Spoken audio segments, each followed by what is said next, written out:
This podcast is part of the Sports History Network, your headquarters for the yesteryear of your favorite sport. You can learn more at sportshistorynetwork.com.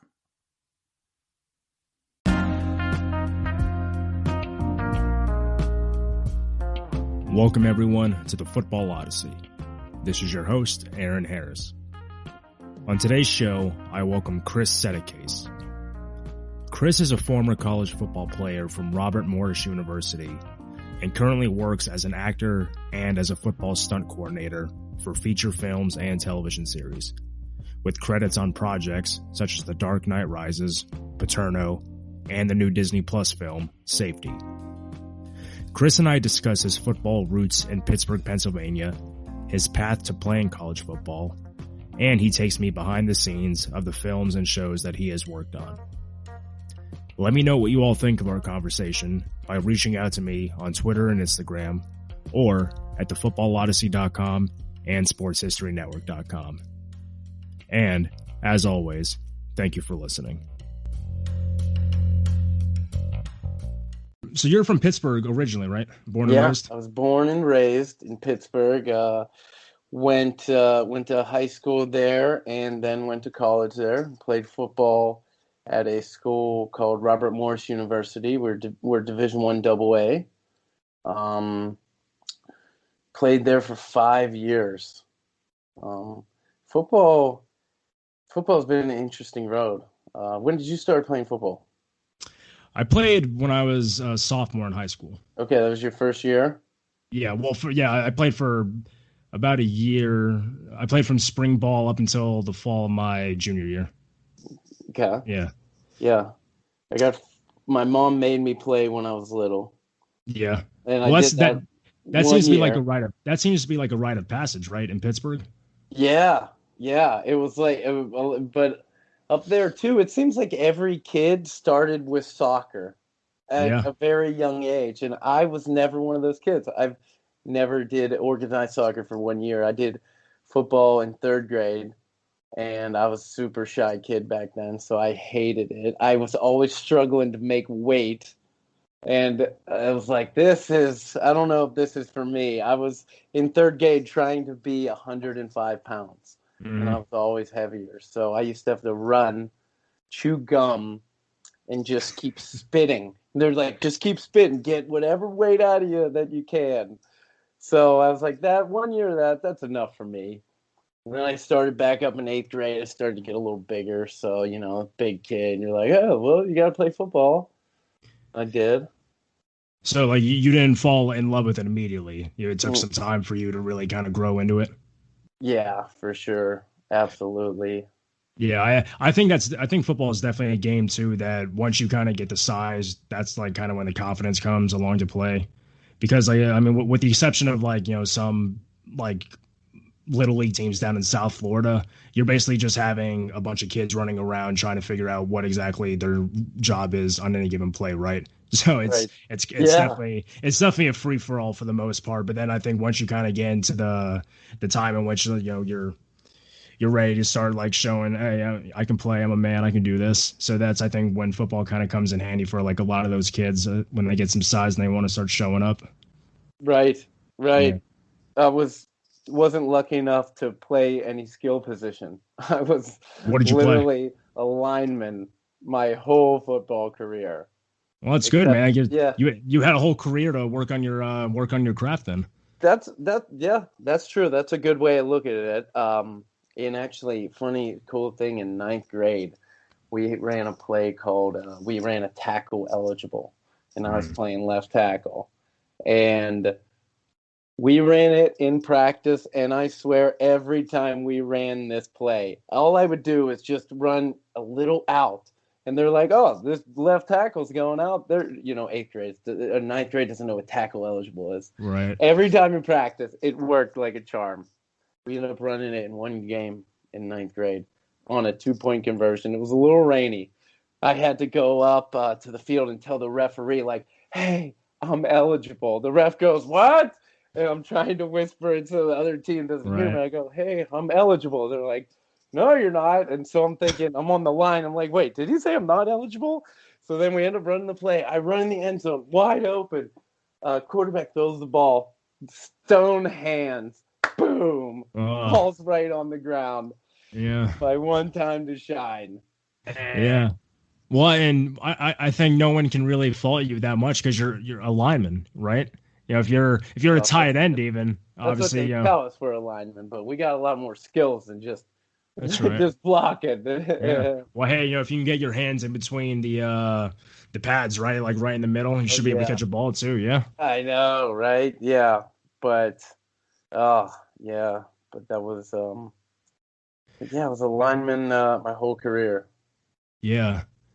I mean, it seems too that I think playing line, you have like a different appreciation for the game. You definitely have like the physicality that you get with it, but also I think not a lot of people recognize the mind games you have to go with.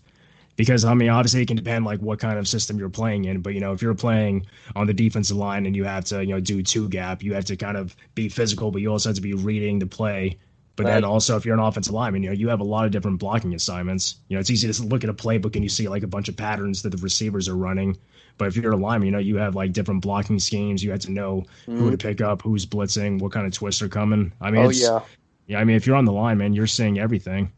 It is, and it's just the game is evolving so much. You look at these defensive ends and these defensive linemen that these the O line has to block. You got to block Aaron Donald, who's like a 6'2" with 290 pounds with an 8-pack.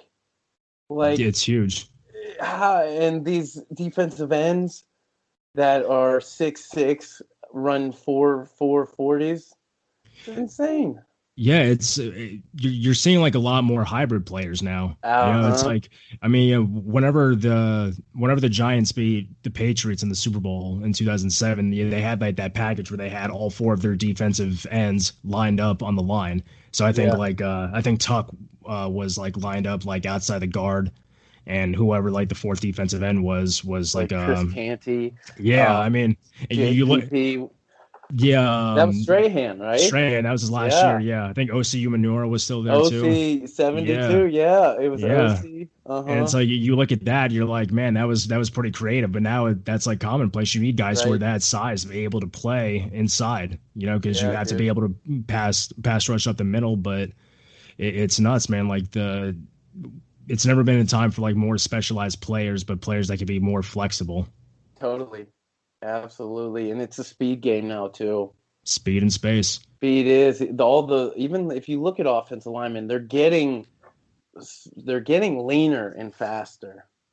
You don't see too many of the big, super heavy guys because they can't. It's hard to keep up because it is turning to such a fast game, and that's like my I played nose guard senior year of college. We on third down, they would pull me out because it would be if it was an obvious pass situation, and they would put a D end in at the nose for just because he's obviously faster than me being 300 pounds. Yeah. And a better pass rusher. But yeah, man. What do you think as a nose guard? Because a nose guard is like one of the most underappreciated positions in all of football, right? I mean, with the exception of maybe a couple special teams positions. But like as a nose guard, like what do you think is like the most necessary skill set you need to be able to help your team or to be able to succeed? Oh, man. The skill that you need as a nose guard is much like as an offensive lineman, you have to take on the dirty work. So I had to line up and know I had to take these two guys out of the play to free up the linebacker. And that's my job. That's why they want you big and heavy. So if I can stand in this gap and plant my fat ass down and make sure these guys aren't pushing me back into the linebacker and just holding him on to me for one more second. That is it. Just to be conscious, I guess, of the field around you. And that was super important. One of my best skills was, I was taller. I was taller defensive lineman. I always got told every day, "You're too high. Yeah. You're too high." I'm a 6'3" nose guard. Most center is typically your shortest offensive lineman. So like I was taller than all the centers, so it was easier for them to get under me. But my coach would always be like, I don't know how you do it, but you still manage not to get pushed back even though you're high. So I had a natural, just brute strength to be able to take on double teams. And I found love in that. To take on two men at the same time and have them put all their might into you and push you back like a foot. That's pretty like crazy to think about. No, it is, yeah, because I mean those are some big boys that you're going up against in a 2-on-1, and like when you're playing defense, I mean, there's nothing that feels better than being able to prevent them from doing what they want, So it's you just keep pushing them back, and then you just keep getting that pressure, and collectively, everybody just feels that because as different as it is from offense, I mean, defenses collectively always preach as a unit because it requires really across the board help from everybody. Like a receiver can catch a ball and kind of make something like out of nothing, But for a defense, I think everybody really kind of has to have the same mindset going into a play and the same understanding. So like anytime on defense, when you can kind of hold your own, you always feel like you're doing something bigger than yourself. Oh, for sure. Yeah, because, if I were to get double teamed or if I were to get reach blocked and just get completely turned away from the play, I am opening up a huge gap here. And say the linebacker was blitzing somewhere else and I'm supposed to block this is my 2 gap, but I move. That's on me because I just opened up a huge gap for that running back to gain an easy 5 yards. Now, as a nose guard, do you think that there's still like in today's game like a role for like the kind of nose guard that you were, like someone who's lining up over center every play, playing the 2 gap? Like, do you think someone like that could still exist in today's game despite how much it's changing? I do. It's like you could do that with Aaron Donald, and I think they do that. My favorite nose guard who just retired 3 years ago was Haloti Ngata. Mm-hmm. He was a utility defensive lineman. Huge gentleman, huge guy. He broke Ben's nose. Yeah, that Sunday night game, dude. When he had a broken ankle too. Yeah, dude, yeah, exactly. That guy though, you could put him at the nose, and he's going to get penetration on any pass play. He's going to control the line of scrimmage. If you have if you have a nose guard like that, like Aaron Donald, you're screwed. That changes up your whole game plan.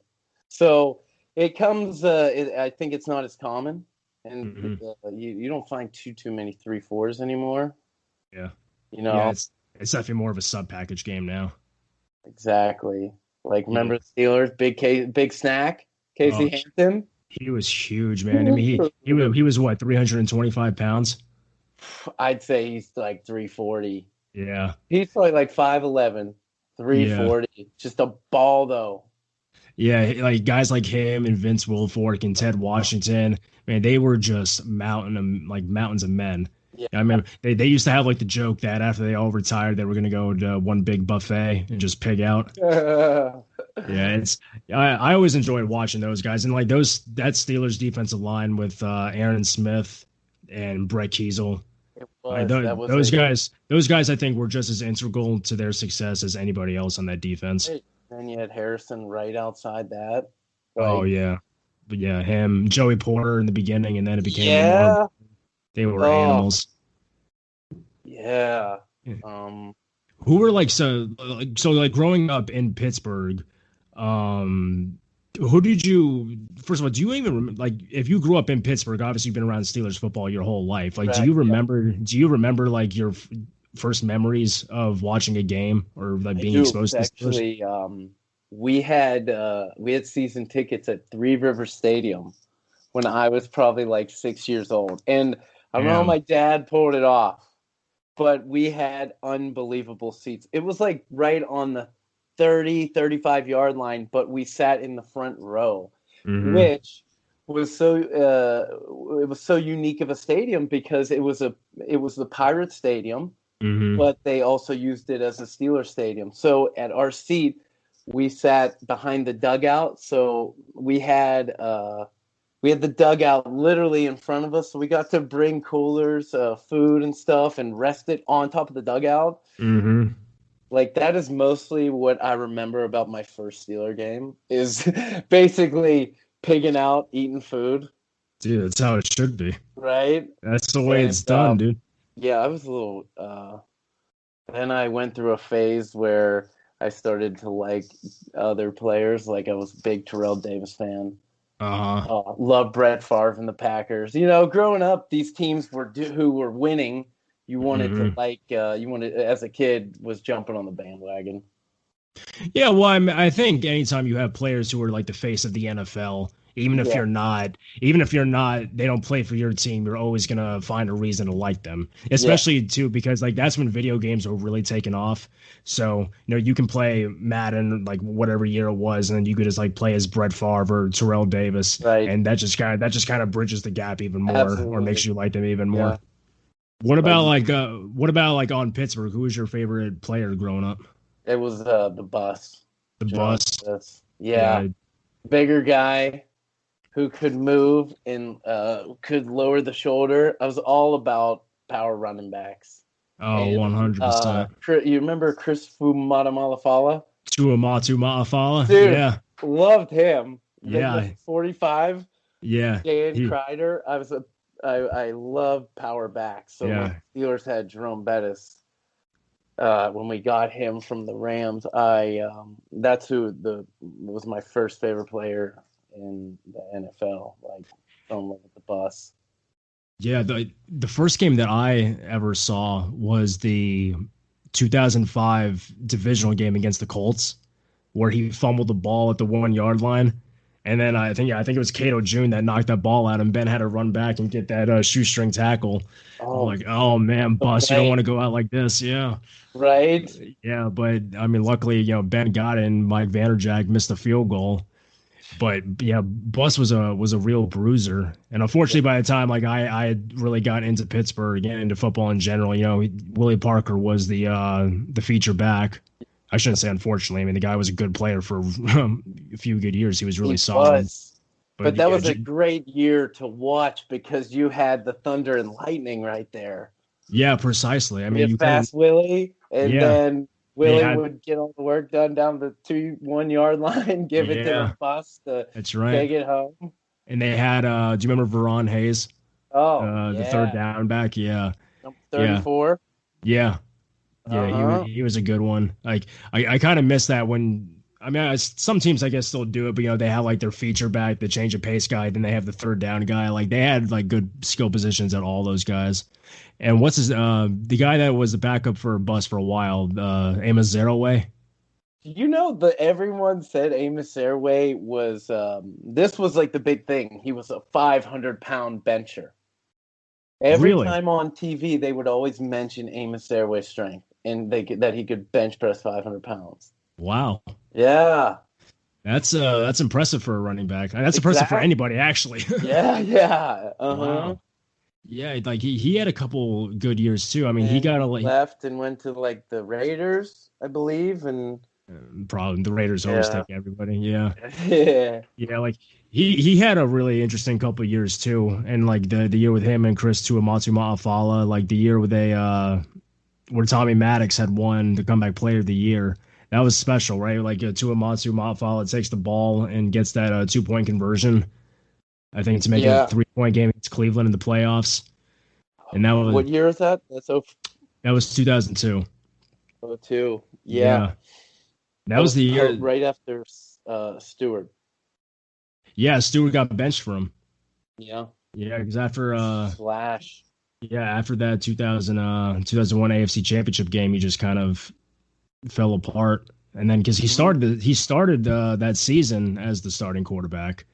Because they actually started, I think that season they went up to New England, like when Gillette Stadium was opening. That was the first year they opened, and he had another terrible game. And then finally Maddox took the reins, never looked back. Yeah, those teams are interesting too, because it's like you have like kind of like the leftovers from the 90s, like the Jason Gilden, the Chad Scott, Chad Brown, but then you get also like you have Hampton, Farrier, the Yeah. guys that would be the eventual Super Bowl champions. So it was kind of a weird period. Right. Right. Wow. Chad Scott. Number 30. Haven't Yeah. heard that name in forever. Yeah. Wow. That's It's like, taking me back right there.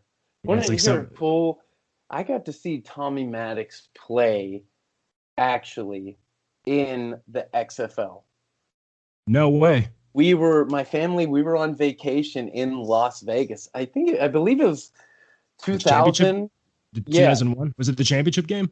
no, it wasn't. It was a regular season game. Okay. So it must have been uh 2001, I guess. Yeah.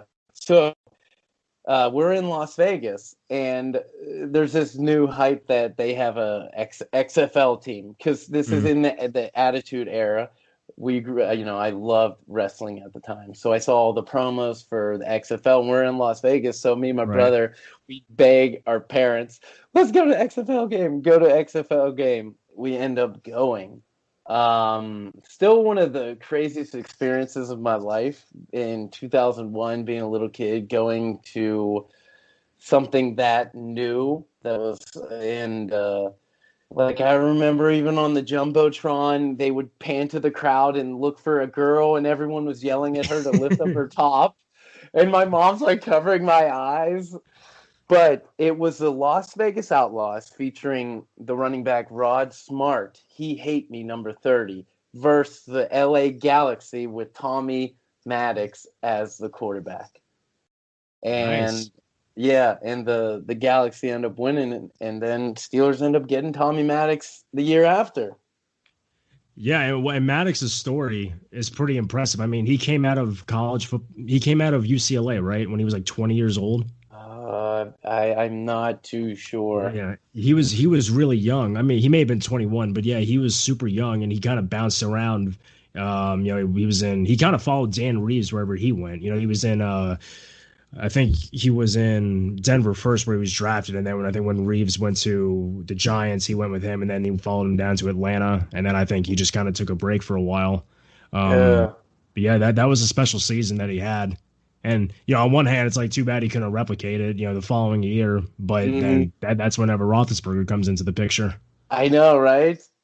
and it's like, did you ever get a chance to like watch some of Ben's games for his rookie year? I was really into that season. That was a season that that we beat the Jets in the playoffs, Mm, and we lost in the AFC Championship. yeah, to New England, yeah. Right? Yeah. Yeah. I haven't went back and watched though. If you ever get a chance, man, you should definitely go back and watch him on YouTube Yeah. because I think a big knock that Ben gets for his rookie year was how stacked that team was. I mean, because you had like obviously such a great defense. Because truthfully, I actually think like the 2005 team was better than the 2008 team. Mm. And then obviously this is 2004, but they're right there with each other. But I think Ben was just as valuable to that offense at least as like Bettis was or any of the receivers. Well, I shouldn't say the receivers. I mean, Plaxico and Hines Ward really had some incredible catches that year. But I mean, like especially that game when they beat New England when they snapped their 21 game win streak. Yeah, Yeah. like yeah, he had an impressive game that one, man. He really had a lot of good games that season that probably aren't gonna ever get the recognition it deserves now since rookie quarterbacks are just putting up crazy numbers. But he did good, Yeah. man. Yeah. For sure. Oh, the receivers on that team, was that Randall L too? Yeah, yeah, Oh, that was such. You gotta say we've seen some great receivers on the Steelers over the past couple of years. We've went through. yeah, Oh, dude. They just know how to draft receivers. It's incredible. I mean, yeah, and guys that you'll never hear from after a couple of years, they end up having like productive seasons. I Like, know. Do you remember Marcus Wheaton? Yeah, he He went did. to. Oh, he's a freak. Yeah, I mean, he had the game against Seattle where he had like over 200 yards. Yeah, Yeah, I mean, he was a really good third receiver for them, and then he kind of went his own way. But they have a habit of just really finding these guys and turning them into productive receivers for like 3 or 4 years. yeah, and then them wanting a lot of money and leaving, Hmm. and but let me tell you, So I wasn't even gonna play. I didn't really want to play football going into college. Like Really? yeah. What was it? What did I actually did you enjoy playing in high school, or did you kind of continue playing because your friends were playing, or like yeah. if you didn't want to go into college, were you just kind of burned out at that point? So I really didn't play until my senior year. I was a late bloomer. Like I didn't grow into my height until senior year. Hmm. So I was underdeveloped. I couldn't compete, and then going into senior year, I hit this growth spurt.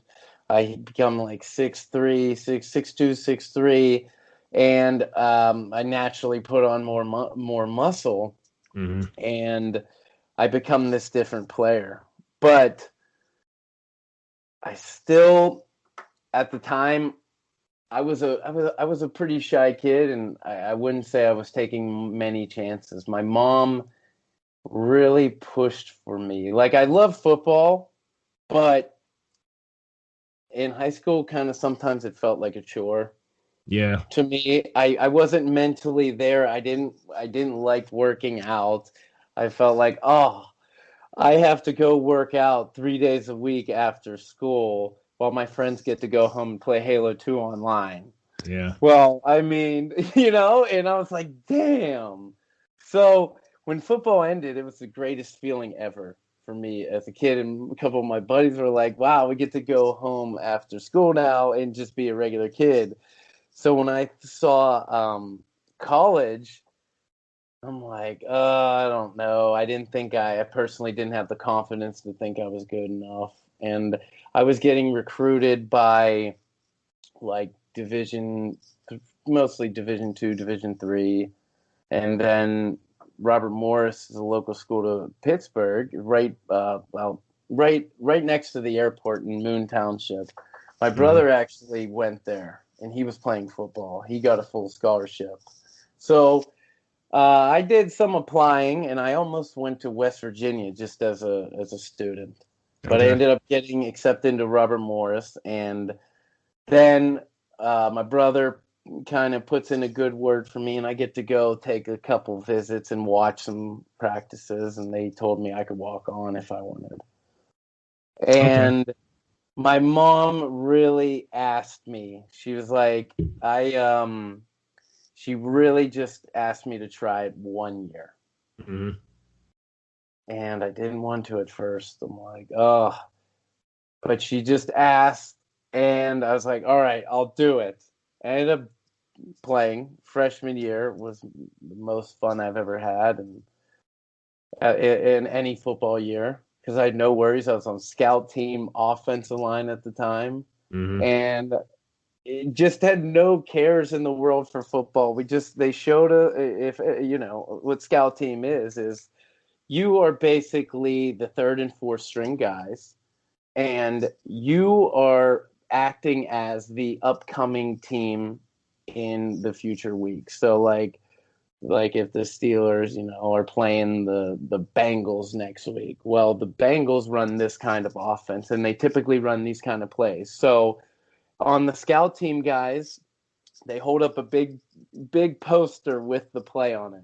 So we would look at the play and be like, "All right, we're going here."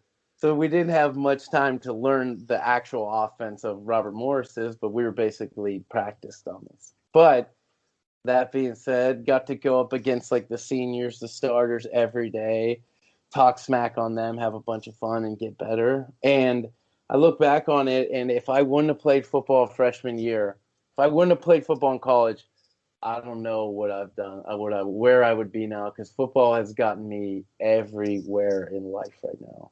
I got to, ugh. Before we get like deeper into like your playing days in college, like going back to high school, like when you said it felt more like a chore, like Mhm. was it the coaches that kind of made you feel that way, like the environment of the way the program was run, or for you was it just kind of you had other things that you were focused on as a high school student and you didn't know if you wanted to commit this much attention to it? Yeah. Um, all my friends did play, so that Okay. was a big thing. And one thing about football, I used to have so much hate for running. Oh I yeah. was always a fat kid. In high school, I was fat until senior year, and and I had asthma. So Uh, in order to play football, like summer conditioning, I think back and it triggers my anxiety now. I hear you. I had the same ordeal. Dude, so like I'm saying, like embarrassing moments, I'm the last one running, I'm wheezing. And it's just like you think, like, as a kid, you're like, screw this, man. Yeah. I got other friends who are at home sitting in the pool right now. Yeah. And so like a lot of it comes from that. And and when that happens, you lose a lot of confidence in yourself. When you think like, I can't breathe, my body's not permitting me, like. And then so to overcome that was very challenging. So that is where kind of football made my love not be so strong. It's because I just it was hard. It was really hard for me. Yeah, but I mean, it all works out for you well in the end, right? I mean, at the Totally. time you're like, Mom, I really don't want to continue doing this, but I think it's that little extra push that really makes it worth it, Mhm. and you don't recognize it till years later, but it really does contribute a lot to be able to put through in that hard work. It does. It does. And still to this day, I look back and it's just like, oh, all the. I remember waking up early before morning running and just having that pit of just fear in my stomach. It's like, oh, I gotta go run right now. But yeah, Yeah. absolutely. And it has made me push to achieve stuff I didn't think I could. So it all comes back. Yeah, I mean, my mom also pushed me to play too, and then because I started playing spring ball my freshman year, but that summer we actually had these two ex-Marines that came into our conditioning program, and it was hell. It was just 2 months of the craziest conditioning and lifting exercises, and it got to be really fun though, because when you're in the same boat where everybody is just suffering, even like the superstars, the guys who are the fastest on the team, the guys that are going to get good scholarships to go to good schools, everybody's just on the ground trying to catch their breath, and everybody's too tired to say a word or talk smack to each other. But then you close off doing like your cool down jump jacks, and then everybody gets the chant. So that was always fun. That's kind of what built the camaraderie. So that's Yeah, always what I loved. Even as difficult as it was, it really did kind of build a good bond moving forward. absolutely. And that's probably like football's still a part of my life now. Like, uh, but the camaraderie aspect is what I probably miss the most more than anything. Yeah, a hundred Like percent. the locker room, the moments you had in the locker room with the Yeah, guys. yeah. It's like, I mean, come on. There's not a lot of places in life that can be replicated in that way. Right, because you think about it's as close as someone, I mean, you're with those people every day, and Yeah, you sweat and you're bleeding. You're dealing with every obstacle about how much this sucks, but yeah, you get each other to lean on. yeah, 100. It's definitely a grind, but if you're with the right people, it's manageable. Yeah, So, what was the hardest adjustment that you had to make going into college, like from playing high school and then to playing at a university? it's a great question. And I tell this to if I talk to any linemen in high school that are working on trying to go to the next level, is when I was in high school as a lineman, we were taught blocking technique is we'd be down in our 3 point stance, hand in the dirt, Mm-hmm. and your first step would be your right foot, and as you take a step, we were taught to wind your hands back, put your hands in your holsters, they would call it, to kind of like wind up a little bit, get some strength for your next step, and then you're going to punch. Going to college, it was a completely different blocking technique. So I went from learning to take a step and wind up, hands in the holsters, hold it, and then punch, to next year in college. I first went into college as an offensive lineman and then moved to defensive lineman like my junior year. But as an offensive lineman, uh, coming out of my stance, if I were to take a step and wind up and put my hands in my holsters, the defensive lineman is going to engage and get inside, but while I'm still winding up and exposing my chest. Yeah. These guys don't mess around. They have quick hands. So as soon as that ball snap, I'm taking a step, winding up. He's already engaged in my chest, which makes him have control of me. Mm-hmm. So that transition of college, not winding up, was one of the most challenging things ever to not do, because it's just so instinctive. And I still did it even after, and it was, Well, yeah, it's ingrained after 4 years. I mean, I think it's like defensive linemen too, when they learn the swim technique, when they have the arm going over, but you're exposing your ribs, so Right. they're just gonna drive their shoulder, drive their hands right into you. Yeah. I mean, they're definitely like certain growing pains that you're gonna have to expose yourself and experiment with. But yeah, that's definitely a good example of how mechanics, when you go to high school, you can learn something one way, but when you go to college, you can't. It's not going to cut it anymore. Totally. What about you? I didn't play in college. But what about when, your biggest transition? What was the hardest thing for you to? So me was always staying low. My biggest feat in football. What would you say? Well, mine was stance. I swear to God, me trying to get in a 3-point stance, like either I would have like my legs too far back, or coming off the line too. Like whenever I would like watch film afterwards, or I would see the coaches watching film in their office. Yeah, I would definitely see like you shoot straight up like on board drills. Yeah, and people would just like drive you backwards, and it was so humiliating. But you know, it was like my first time playing. I'm playing with a bunch of guys who have been playing since they were like in like pee-wee football, right. You know, or they've been like the youth leagues. So like trying to get into that like uncomfortable, unnatural position, and then trying to stay low when you're going off. And we used to have the chutes. I don't know if you guys had that, when you had to shoot to make sure. And if your helmet hit the metal bar, it was like, all right, get back there. Yeah, yeah, that was horrible. And then but then, like hitting the sleds would be a way to kind of help fix that too, you know, just help with explosion and power. But yeah, the stance was definitely my hardest, the hardest thing for me to grasp. I could totally relate to that. Yeah, I'm not flexible, nor was I. So like, you know, getting in the stance, getting low, and having enough power to come out of this and be able to push somebody and not get pushed back. Oh yeah, it's not as easy. It's not an easy thing to do. But and in your case too, how you said that having that strength kind of made up for that. Like, was there ever a time, like, was there ever a game or just people that you went up against where strength wasn't gonna cut it? These guys were just too fundamentally sound and took advantage of you being up. Oh yeah, we played.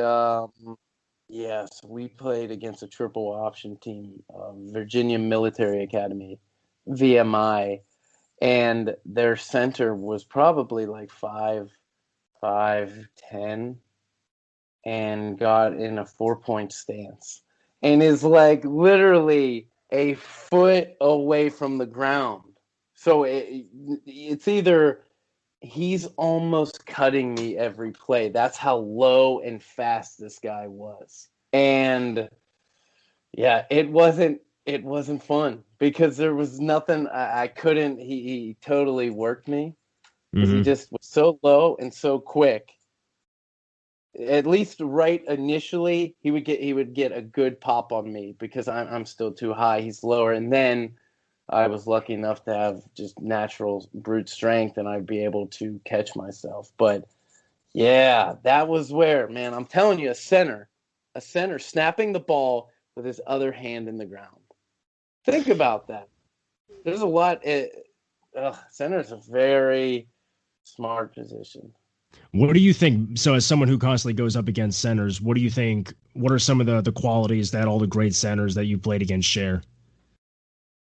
Um, very very smart and vocal.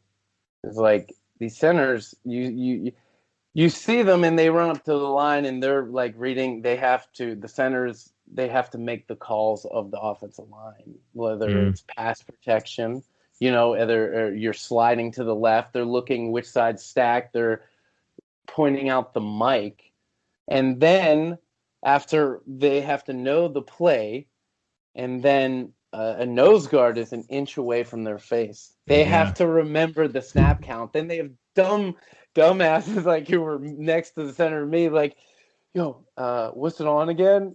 Asking him the snap count, and then making sure he snaps the ball correctly. Yeah. There's a lot of different variables for the center, man. And literally, I loved we ran this defense where I was tilted on the center. So instead of being lined up straight up, I was literally, my face was pointed at his ear. Like Joe Green style. Yes, exactly. We called it cocked. Okay. I was cocked on the center, and literally I could look into his ear, and I'm just concentrating on, because he has to snap a ball. I don't have to do this. So that is where I could take advantage of centers, when they let me get in that position. Because think about it. If there is a guy right here, I have to snap a ball, get my hand back, and get it back up here, where all he has to do is do this. Yeah. That's why centers get, if you watch a center, they get help a lot of the time by the guard. Yeah, and that's what I've always been curious. Like, so if you're lining up over the center, like, do you ever notice a tell that can, or like a tendency that could help you anticipate the snap count? You do, but I tried not to. So, like, what are some things that you might notice? So you always pay attention to slight leans. It's like defenses love calling out if there was a screen. So as a defensive lineman, if I am lining up and I see the guard really far back in his stance, he's not putting a lot of weight on his hand, and he's far back from the center, I'm yelling at the linebacker, hey, watch if he's pulling. Because he has to get behind the center and run. So if that's the case, I have to be, if the guard's going to pull, that means the center's going to down block on me. That was one of the tells, leaning. Sometimes you catch leaning, but you got to watch, because sometimes they'll lean one way to make you think they're going that way. It's a mind game. Yeah. It really was. It's like sometimes I would put my weight on my hand like really hard, like I'm gonna bull rush the crap out of here, and then pull a finesse move. So it's a battle, and if you think about it, if you go up against the same person, like 40, 50, 60, 40 plays a game, I mean, think about the tells you're going to learn, Yeah, and I think it was the Vince Papale movie, Invincible. It's a good one. Do you remember whenever they were talking about, like, if you see like his The knuckles turn white? knuckles. Yeah. It feels like after the cat was out of the bag, like if you were someone who was new to football and you saw that, you're like, oh, okay, maybe it's time we switch it up now, Yeah, right. But Everyone wears gloves now too.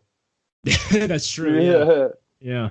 Now, Mm-hmm. did playing offensive lineman help that transition to defense at all, though? Like, to be able to kind of maybe recognize, like, obviously you were just talking about tendencies, but playing, was it kind of one of those things like, I know that I know, sort of a deal? It definitely at first, because I went over to defense in spring ball, so I just was with these guys the whole season. So I knew, like, our personal offensive linemen, like in spring ball, you go up against, we would go up against each other, not scout teams. So if the cadence was on one, it would be like, all right, Monday, you'd hear the quarterback yell Monday. If the cadence was on two, it'd be Tuesday. Mm-hmm. And obviously from being over with them the whole season, I was like, oh, I know what the snap's on. So yeah, maybe I would take advantage of that a little bit, but I felt like I was inside a defensive lineman even playing offense. So what brought on the transition then? Like, do they just need depth at that position, or? Oh, offensive lineman, my coach, and he just didn't like me, and there No. was nothing was going to happen. I wasn't going to play at all. And then I actually ended up like spraining my ankle really bad, and it was a long recovery, and had to talk with like my parents, and I was looking, and I decided I wanted to go ask the head coach if I could switch to defense, and they allowed me, and this is going into my junior year, and then they decided redshirt me for a Mhm. season, um, and just focus on defense, and then I'll recover my ankle, and then when the season starts, I'll just be on scout team. So my first year when I moved over from offense to defense, um, definitely was just all on scout team, and I really got to let loose and not have to do anything. Just really have fun because I knew I wasn't going to play it all that season. I was redshirted. I got to just go have fun and really like kind of get a feel for this new, um, new position that I'm taking on. Do I, you do you wish you would have made the transition earlier when you got to yeah, college? By for far. sure. I do. Absolutely. Did you get a chance to play with your brother? I did. We were on the same team for 2 years. My brother was a stud. He was a left tackle. He's about 6'5", 315 playing. Really good. So, but when we were on the team together, we were both on offense, so we never really got to go against each other. And, he was a starter and I was like third string at the time. But it definitely had its ups and downs having a brother on the team, especially as an upperclassman coming in as a freshman. What That's were always well, fun. what were some of the ups and downs? Oh, well, having an older brother with older classmen friends walking in, I'm an easy target. Just gonna Oh, mad dog you. so my last name's Setticase, right? So they called my brother Suitcase, right? And they're Uh, like, "Oh, and here comes Carry On." Just yeah. Suitcase, Setticase, but yeah. But yeah, Did that good. going to the team since your brother was a stud and he had already kind of given your name exposure at Robert Morris, did you kind of feel like the added pressure on top of like just going to college, going to play college football and showing that you belong? Did you feel like added pressure to kind of live up to how good he was? I guess in a way. Hmm. I guess I really didn't. No. Never felt like I had to, fill out like his shadow. Hmm. If anything, no, I didn't. Which yeah, I probably should have. I probably could have made it further, but yeah, when he was there, I was still growing into myself with the offensive line, and I wish we could have went up against each other though when Did I was on defensive line, he was on offensive line. Did you ever like go up against each other like in drills, like board drills or bull in the ring, anything like Not that? really. They No. really didn't do that because we were usually offensive linemen don't go up against each other too much, you know. Yeah. Yeah, No, I got yeah. you. Does that add like any sort of like another dimension to the competitiveness? Do you want to kind of like just show up your brother at some point and say, oh, I didn't give up a block. Obviously, he was a starter and Yeah. you were third string, but Right. does it kind of add to that competitiveness a little bit, at It least at the home does. front? And we had many conversations over Christmas time after a couple too many drinks about you would never move me off the line. And I'd be like, yeah. You know, we talked about it before. It's like in our primes, if we got to just go up head to head, who would have won? And he probably would have. He would have definitely killed me in pass blocking, but there's no way he would have drove run blocked me very well. Try, man, stand your ground. That's right. Uh-huh. So, like, what was your proudest moment as a college player? As a college player. Um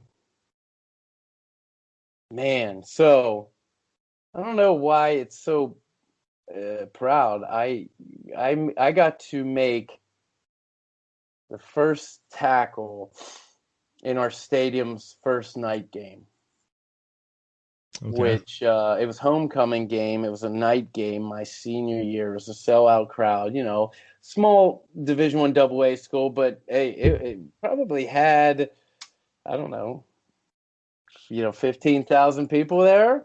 Yeah, I remember that's not first, small. yeah, first play. I'm playing defense. I'm playing nose guard, and I remember just blowing up the center and kind of pushing him back into the running back, and Okay. then just grabbing on the running back and just running him backwards, not slamming him or anything, but just like, I got you, dog, and just running it back. And then they blow the whistle.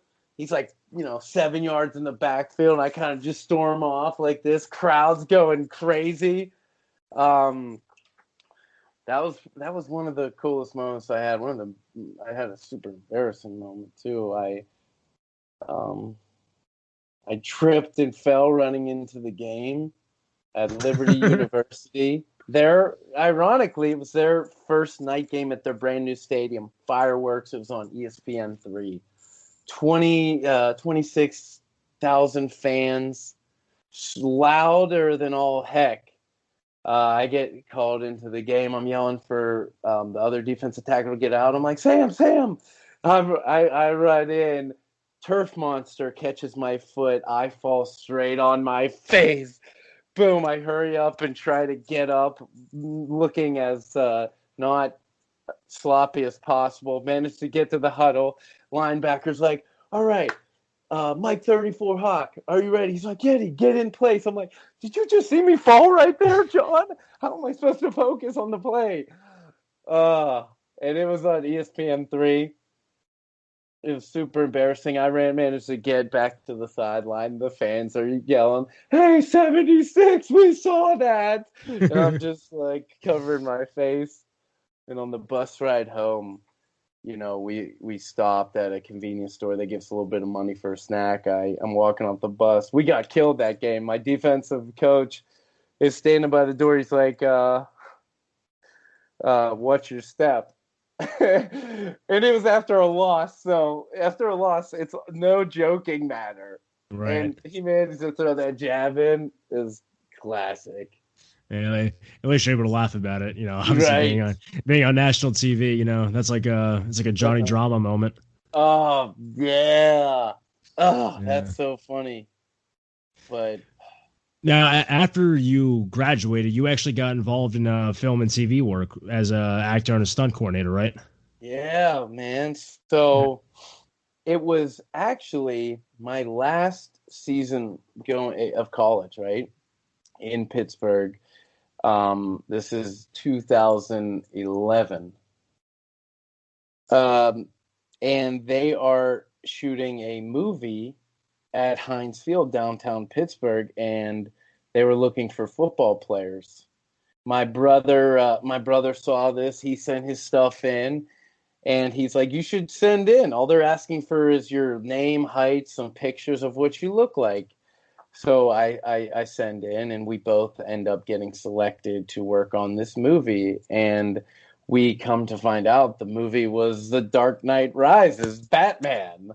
It was like, okay. And then I still had one more season of football left.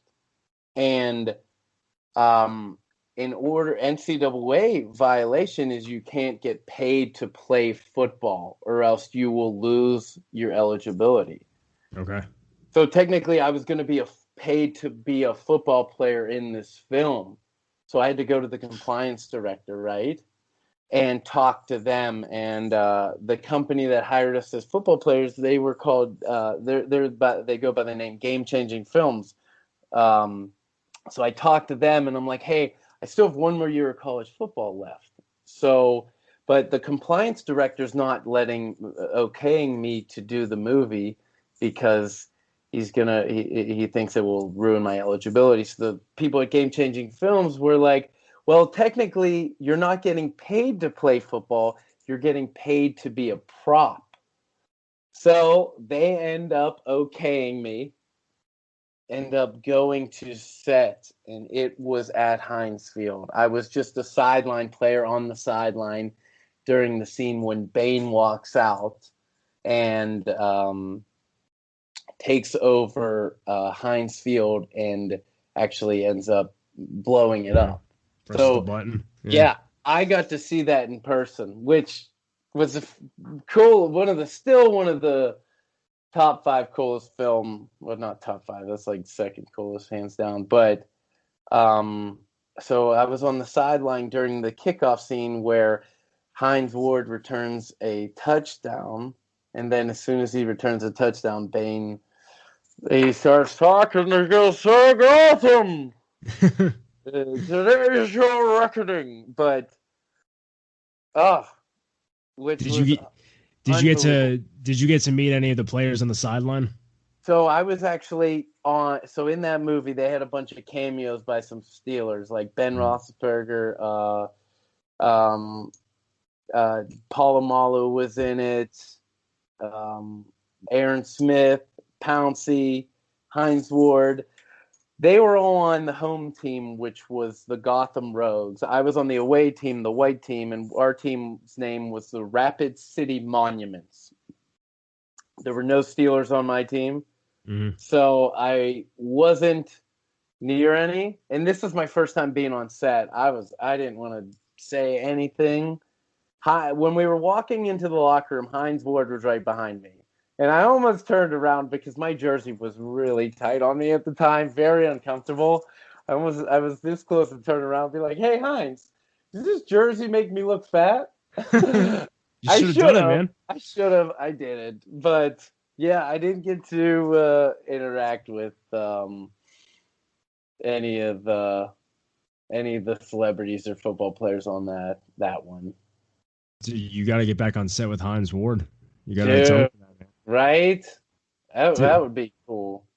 But... So like after that movie, like where did you go from there? Because you've had credits in a few other football movies after that.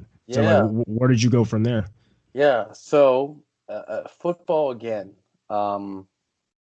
So again, I got to give credit to my brother. I wouldn't have made the leap or jump if I wouldn't have been able to follow him. But same company, Game Changing Films, was looking for football players in Atlanta, like football extras, for a TV show in Atlanta called Necessary Roughness. So, he decided he's going to go down for it. I'm graduating college. I don't have anything lined up. I'm like, yeah, I'll go down to Atlanta for a summer, be an extra on a TV show, make a couple $100 a day. Hey, that's fun. Get to still play football. Came down and we did that for a whole season. Just was in the background of football scenes. And we had actually recurring extra football players. And there was guys who played in the NFL, big time Division I players, Clemson, Alabama. And then you had small school players like me and then other guys who didn't even play. And it was like a team because we would be extras on this TV show for 3 days a week. And sometimes we'd have to do football stuff, but sometimes we'd be in the locker room just walking around, hanging out on TV. Right. So lot of fun doing that, but doing that actually got one of the actors on that show by the name of Greg Allen Williams. He actually was Denzel's assistant coach in Remember the Titans. Okay. So he has a big scene where they're doing up downs at camp, and he goes, "I don't play no practice." So, or I can't remember the exact line, but you won't forget him. He was He was one of the actors in that show. After getting to talk to him, he has an acting studio here in Atlanta. I did some acting classes in college. As you know, I was a communication major. It was elective, so and it was fun, but there was never any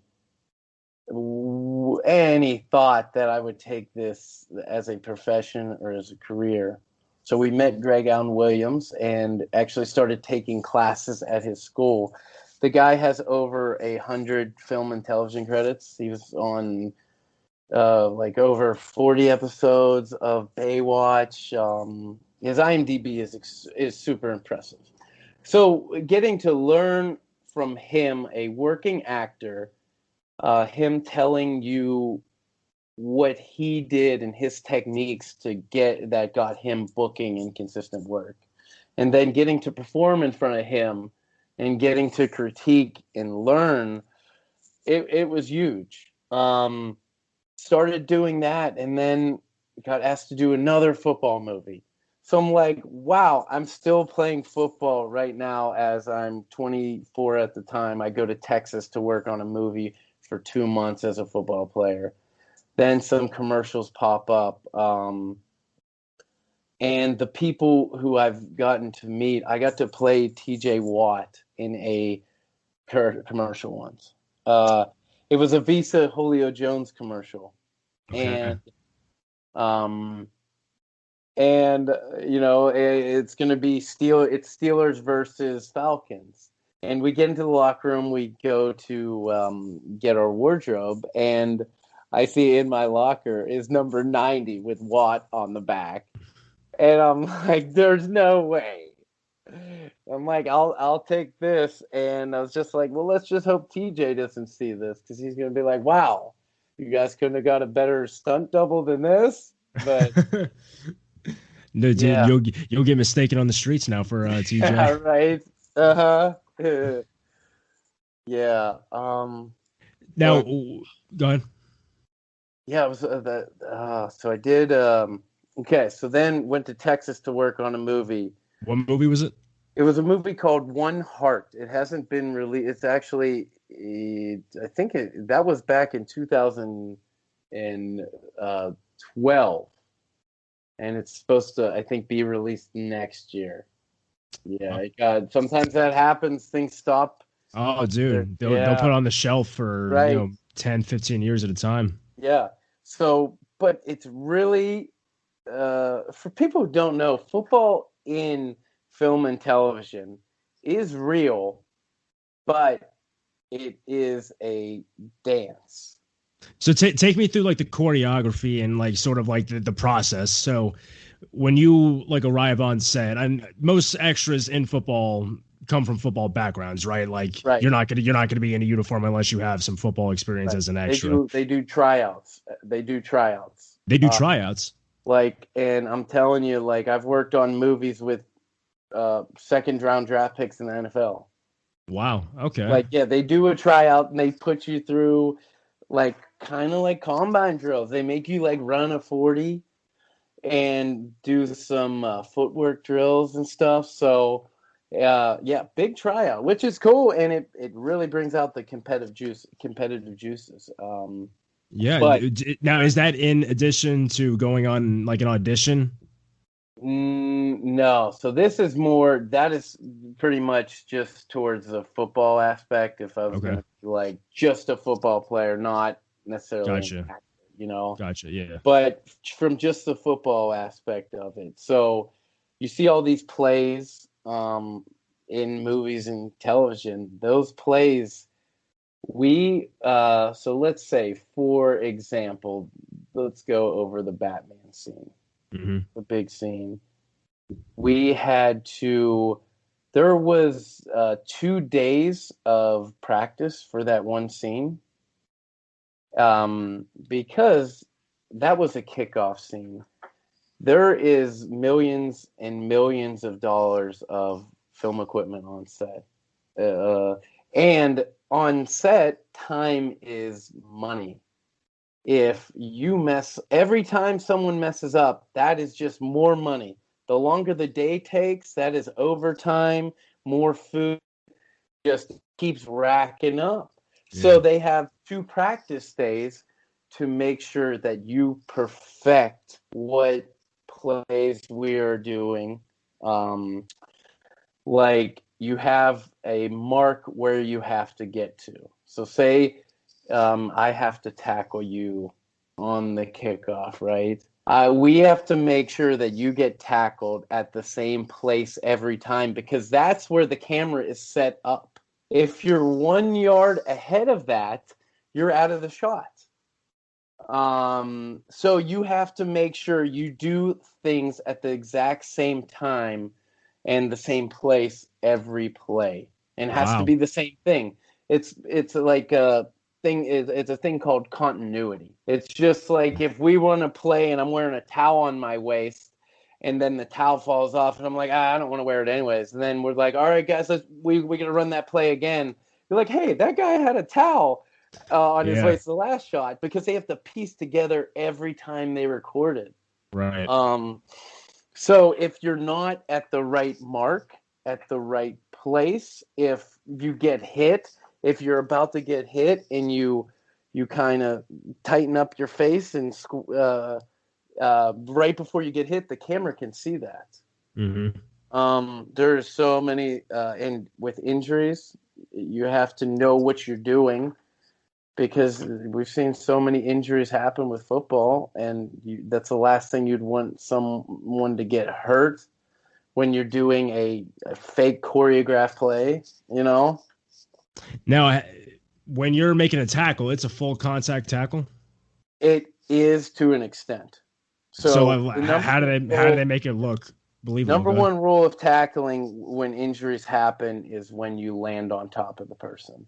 So for a hit to happen, you always want to go shoulder to shoulder, and when you land on them, always fall to your side. Because if I'm falling on top of you, there's so much that can go wrong. Pinch your shoulder, rib, who knows? That's all my weight falling on top of you. So you do have to take a lick, and I've thought I've gotten a concussion on set because some people don't think it's real football. And I'm like, dude, we have to do this play 50 more times. I swear if you hit me that hard again, we're going to have problems. Yeah. Because, you have to do the same thing. If we have to hit each other, if I'm a lineman, if I'm playing on the line and we have to go up against each other and I have to pancake you every time, like, let's do this smart. Let's make it look good, but be safe. But do you guys rehearse like certain drills, like landing drills or anything like that, to make sure that you don't have these kind of injuries? Yeah, they make sure the hit is well rehearsed and everyone feels as safe as possible. First, practicing with a large pad on the ground, just to get the timing down and make sure both of the people performing the stunt are comfortable. And and everyone's made sure, like, especially these big hits, if you ever feel uncomfortable, just stop. It's not worth getting injured. So it's all about, real safety is number one. And it's well rehearsed, though. Well rehearsed. And so if you're doing a film that is new, because obviously you have like some scenes that are just individual, like the Batman scene where that's just one scene of a kickoff, right? And then obviously you get football specific movies like Friday Night Lights or Varsity Blues, where it's like the last 20 minutes is focused on one game. Do you have guys in there that are like drawing up like actual plays for the entire sequence of the game, or the entire sequence that's going to be shot, and then that's when you guys kind of break off while actors are shooting, or the second unit team is shooting stock footage and stuff like that? You guys are going through actual plays? It's kind of so wait, that you saying while there's just football scenes being shot. Yeah, when you're shooting football scenes, how intricate is it in terms of drawing up plays? Since the extras actually come from like a football background, are Right. you guys actually designing certain plays, or are you just kind of running to certain designated spots Oh yeah. based off camera placement? Right. No, it's all drawn up. Yeah, Wow. it is all scripted plays. Everything you do is drawn up, and it's easier to do that. It's just like showing them a card. When we first learn a plays, because we have to learn, sometimes 5, 6 plays in a row, and first we'll see the play, and we'll just walk through it, and Hmm. just walk through it so everybody can feel comfortable, and then you start doing it half speed and just following what the play that was drawn out for us and progressively getting faster and then be like, all right, let's do just full speed, everybody stay up, no falling on the ground, or just, and it's just a work and continuously working it, because you're telling me if you're doing when you do a football scene and you have these big time directors, they expect the coordinators to do their job and make it look right. That is why they get hired, and they pay more to get these guys who actually do have professional experience and played big time ball. And you've worked as a coordinator too, right? Right, I did. I was lucky enough to work as a coordinator on a movie called Run the Race. We worked on it in Baltimore, not Baltimore, Birmingham. And it Okay. was produced. One of the producers was actually Tim Tebow's brother, so I got to hang out with Robbie Tebow and work one on one with him and go over the football stuff with him and my friend Brandon Porter and my brother Joe. The three of us were coordinating that, and we drew up the play, and we had a bunch of high school kids just out of high school, and working one on one with the director was a definitely new experience, but it was growing, nerve wracking, uh, but it worked out great. It really did. What were some of your expectations going in? So since you had been on set before and you had worked with coordinators on the other side as an extra, like were Yeah, there certain things that you took away from what you had learned on those sets and try to apply it when you were doing Run the Race? absolutely. I basically took everything I learned from my friends at Game Changing Films, who um, mostly being making sure everyone is safe, and also just a lot of knowing where the camera is. And these camera guys, they have to run with the football, follow it. Uh, uh, yeah, that was a long time ago. I'm struggling to remember Run the Race. I've football, man. So football has led me to a big acting role as like an actual actor too, not just as an extra. That was Safety, right? The Yeah, that Disney was Plus movie. Safety.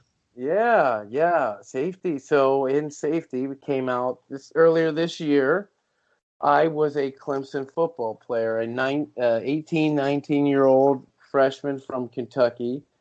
Um, they needed. Oh, look at. Oh, look at that. That's the script. That's my script that I got at the table read. Nice, all So framed yeah, up. it says, yeah, it was crazy. Walt Disney. Wow, good Yeah. for you, man. Yeah. Hey, thanks, man. So Safety was a lot of fun. That was my biggest acting role till day. So Safety is a movie that takes place in 2006 about a gentleman by the name of Ray McElrathbey. Played football for Clemson, and his mother was struggling with drug addiction in rehab, and she actually ends up going back to rehab. and she's not there for Ray Ray's little brother. So he floats around living with some questionable friends of Ray Ray's, and then Ray Ray has to decide to take his little brother in with him while juggling playing Division I football and taking on 18 credits while fathering his little brother in his dorm room. So I was lucky enough to play one of Ray Ray's friends, part of his friend group, and on the football team. Mm-hmm. I was a character was a third string center, number 50. Cool. Yeah, I actually had a board drill scene in that movie too. Yeah, I saw it. Yeah. Yeah. Did you get to meet the real Ray Ray? Yeah, Ray Ray was on set every day. He was on set every day. We worked out with him. He put us through workouts. Really cool to be a part of a project that is based off a true story and have the guy whose life story be there and seeing him watch his story get brought to life. That was very awesome to see as a performer. Yeah, biopics can be kind of tricky because it's pretty. I really don't like biographical films where they try to condense a person's entire life story into a 2-hour movie because it's not possible. There's too much. There's too much missing, right? But when you're doing like a self-contained story like that, when it's much more possible to tell, give a good portrayal of how it happened at the time. So yeah, it's definitely a movie like that is definitely better suited when you can focus on just like a year within a person's life. Yeah. Totally. Yeah. Absolutely. And did you get to meet Tobin? Tobin was not based off a real character. He wasn't. Okay. He was not. I did all my research I could to find if he was. Okay. Well, sometimes you can like have like a real character. They'll have like composite characters that are based off multiple people. Right. So yeah, you just never know. Now, did you do the stunts for that one too? I did. I did the stunts for that one. I had a board drill scene in that. That was my only football action in that movie, where me and my roommate Solo, they call us out on a board drill scene, and I'm on offense, he's on defense, and we get to go up against each other. And Luke, who plays my roommate in the movie, he played football in high school. So we talked to each other before we shot, and we're like, "Yo, man, let's make this look good." It's like, "Hey, if we gotta make some pads crack, well, let's do it. Let's make it look good." Because I mean, the camera was it shot up at us. Mm-hmm. And we did. Luke did great. He hasn't played football in a couple years, but he did awesome. My neck was killing me after that because I had to do that one scene like for like 30 minutes straight, holding in talk about a stance. Yeah. I had to stay in my stance for that shot. Oh my gosh, my fingers were my arthritis must have been kicking in. Wow. Just all my weight on my fingers, it was killing me. Now in the movie, like there's like on some special team sequences, like there was the camera inside the helmet. Yeah. Like were you? How did you work with the director in those sequences? Like, was that kind of a different animal for you to approach, seeing as usually you're used to having the cameras outside and above and around the field? Yeah, so in those scenes, I was just able to chill on the sidelines. But they put together this helmet with a GoPro built in to get that angle and to see the face mask and to make you really feel like you're in the play. And it was this helmet rig. So they had one of the stunt performers wear this rig on his helmet. And it was a very expensive rig, But they had to make the tackle. And so that took a lot of time to get down. And so in that movie, You saw we actually, it was so cool. We got to film at Clemson. Mm-hmm. So me going to a small school, we filmed at halftime. Legitimate halftime. Clemson was the number one team in the country at the time. They were playing Charlotte, and we were allowed to have 8 minutes to film at halftime with the crowd in the stands. Because think about it. You don't get to get 80,000 extras in an audience. Like, that is unheard of. But somehow Disney managed to pull it off.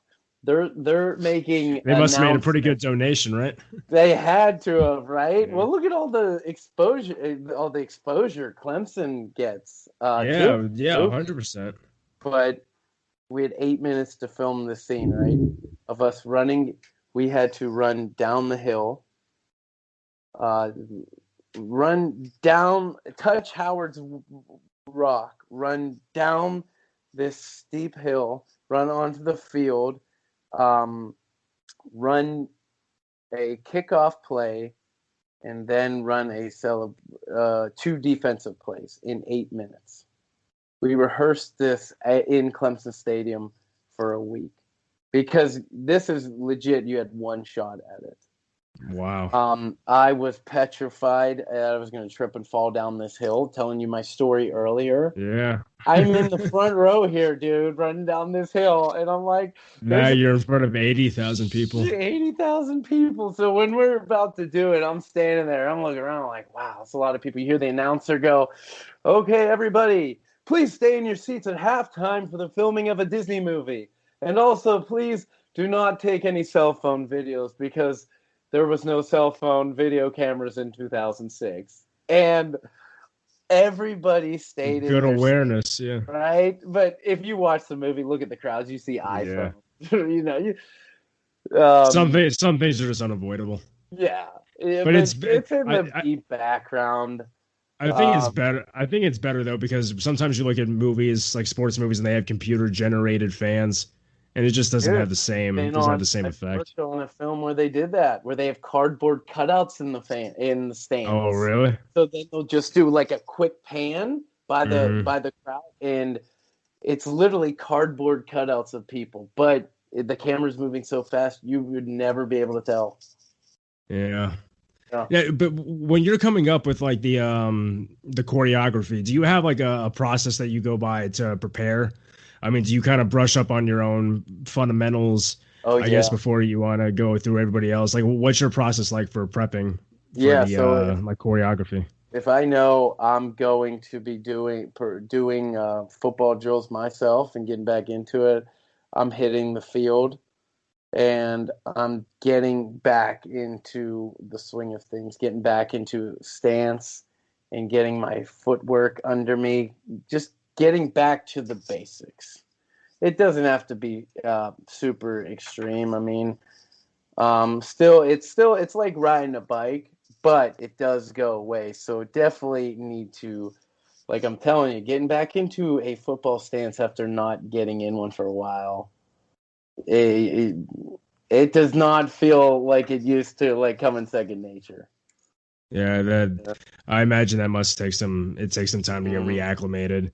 Oh, now, this is something I'm curious about. So, people who like shoot guns, right?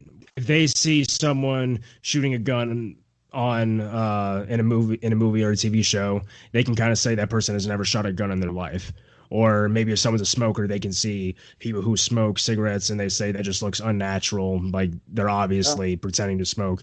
As someone who formerly played, can you tell when there's an actor portraying themselves as a player? Can you tell that they've never played before, just based on like their stance or mechanics?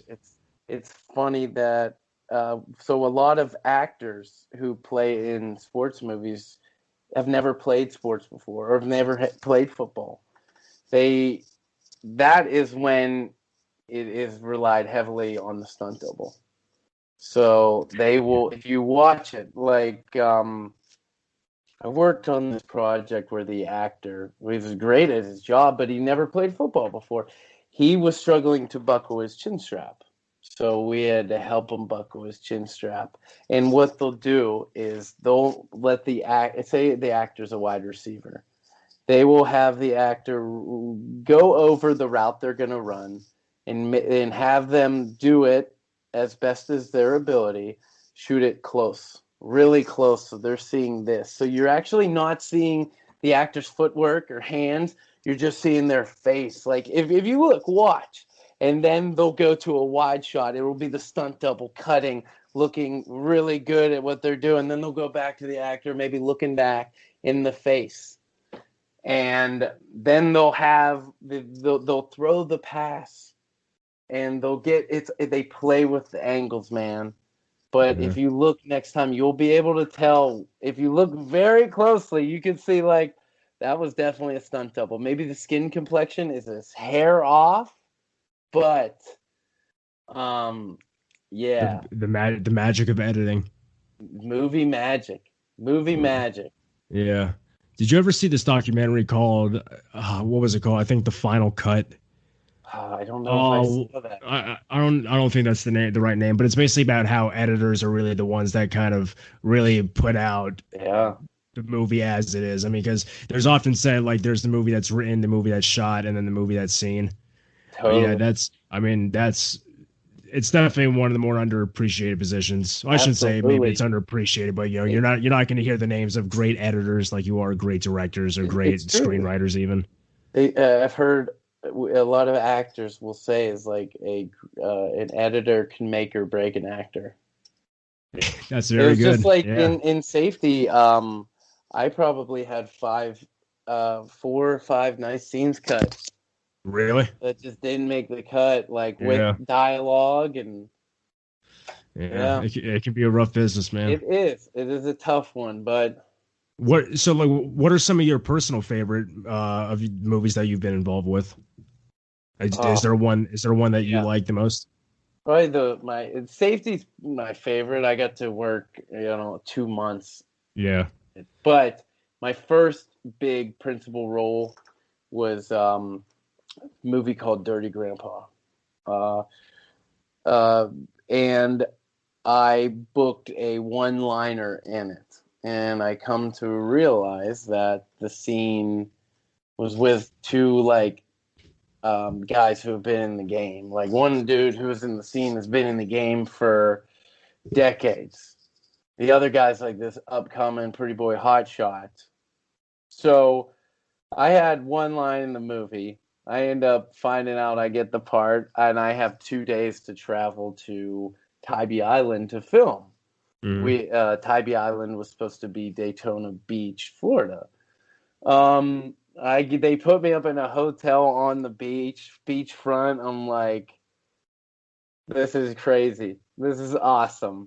I have a shirtless scene the next day. I'm in my hotel just hanging out. I'm like, well, it's not like anything I eat tonight's going to do any different. I managed to go walk and get a large pizza and eat the whole damn thing myself before I'm going to be in a movie, my shirt off. So we finally get to the next day. It's my first day on set as an actor. I go to my trailer. You get to your trailer. They walk you in your trailer. A nice production assistant comes up and they'll talk to you. They're like, hey, Chris, I got your sides here, and which sides are my lines for the day. And they're like, would you like any coffee or any breakfast? And I can tell them whatever they want, and the nice people will bring it to me. So I was like, yeah, I'll take some coffee, wasn't hungry, a lot of nerves. So I end up, I'm getting in, I'm sitting in my chair, I'm reading my script in my trailer, I'm like, and I had one line in it, and I see the other characters in the scene. It was like the one character's name was Dick, and then I look at the call sheet, which the call sheet lists all the actors, and I see, like, Dick is played by Robert De Niro. And I'm like, okay, I wasn't sure who Dick was until right now, and I see that I am in a scene with him. Better not mess up. If I could tell you how many times that ran through my head, just even one line had so much. So we end up getting to set. We're outside. It's like end of April, so it's hot. It's muggy. Um, I get to meet the director, and he's like, "All right, we're gonna start rehearsing the scene." This blacked out SUV pulls down the street, and this smaller gentleman starts walking out, a little like hunched over, gray hair, glasses. Starts walking closer, and the director goes like, "Okay, yeah, oh, hey Bob, perfect. Hey, okay, Bob, this is Chris. Chris, this is Bob. Bob, Chris is gonna be playing our college kid, and Bob being Robert De Niro, and I get introduced to him right then and there as Bob. Telling me my first day on set as an actor, I'm getting introduced to Robert De Niro as Bob, and I'm gonna be screaming at him in a second. So I'm trying to just be like, "Hey, how you doing, Bob? Good to Bob, hey." But You talking to me?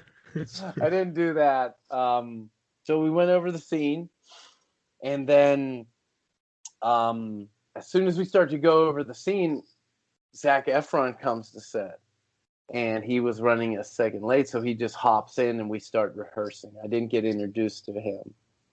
So we start doing the scene, and I'll give you a little backstory on the scene. In the movie, Zac Efron is Robert De Niro's grandson. It's rated R. It's very raunchy.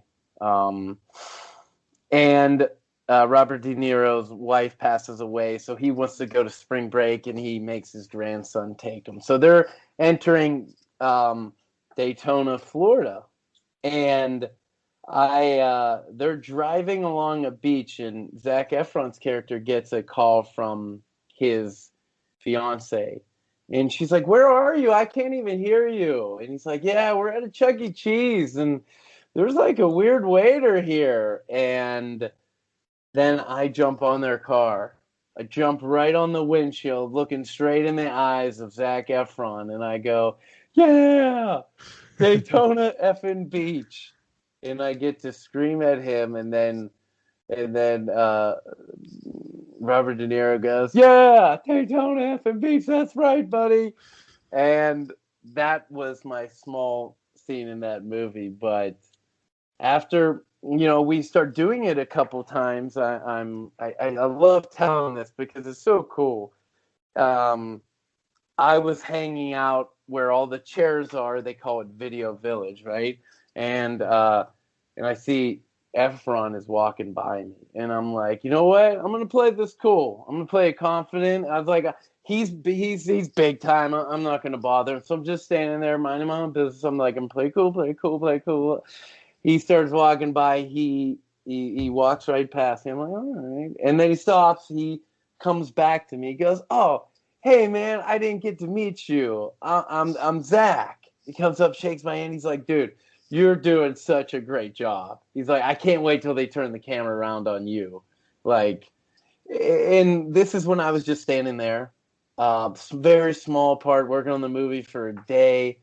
He came up, went out of his way to introduce himself to me and compliment me, and then we got to shoot the shit for like 5 some minutes. But Well, I mean, yeah, a compliment like that can be encouraging because even though it's a brief scene, it's a brief scene that's supposed to be a funny part, so it could really kind of, make it or break, not make or break the yeah, movie, but it's pivotal. It's supposed to get a it reaction out is. of people, Yeah, so that's good, right. man.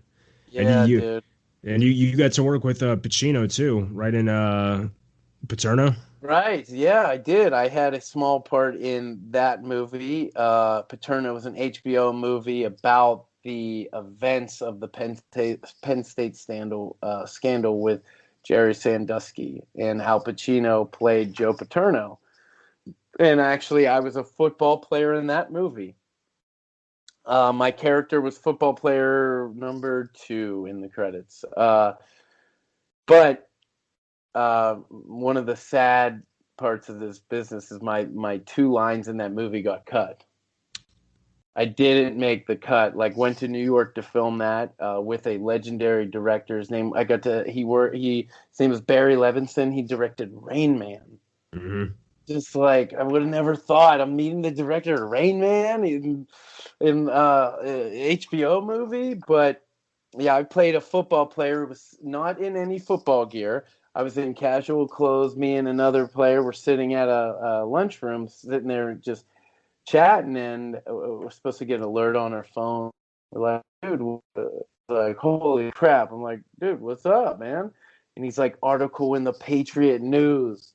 And he's supposed to hold his phone up. It says Jerry Sandusky, accused of so many accounts of sexual harassment. And I just go like, holy shit, dude. And that was the small part, but it didn't make the cut. But still, unbelievable experience to be a part of. Yeah, well, I mean, the fact that you get to work with both of those guys, that's an incredible experience.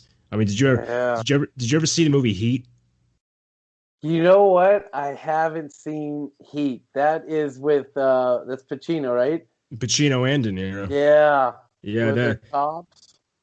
Yeah, Pacino's a cop and Robert De Niro's a bank robber. Well, he's a thief. I mean, they rob a bank, they do an armored car heist.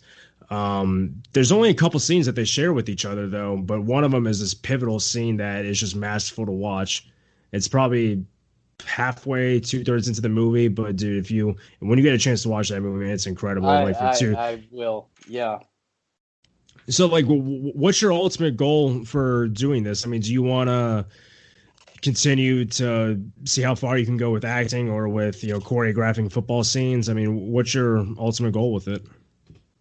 My goal is totally to definitely make a career out of acting. And wherever football brings me, if coordinating presents itself to me, I would gladly do it. I did a lot of the extra stuff, but now I've evolved onto that. I did that for a long time, and that helped me to where I was. But after working working on this project, I'm really going to concentrate on, just more of the acting side, Yeah. No, yeah. You want to develop and move forward with it, man. I mean, it's absolutely. It's challenging, yeah. It's like, because everything so much I've done has been football, though. And that's what I said. I almost didn't even play college football. If I wouldn't have did that, I wouldn't have done any of those things. Yeah. It really finds you at a certain point, right? Right? I mean, you come into football, but really, I think what the game offers you is more than what you can offer to the game in some ways. Oh man, for sure. Yeah. All right, Chris, this was really fun to talk to you, man. I had a blast. I had a blast listening to your story and your insights, man. So I'm glad you took the time to be with us tonight. Well, thank you so much for having me, Aaron. You're great. Did great on the podcast. Kept the flow. You did awesome, man. When you got a guy like you that's you got good stories to tell, man, it makes my job easier. Hey, so I appreciate it. Appreciate that, man. All right, man. Be good until next time. All right. That sounds good, man. Have a good night. Thanks, pal. Later.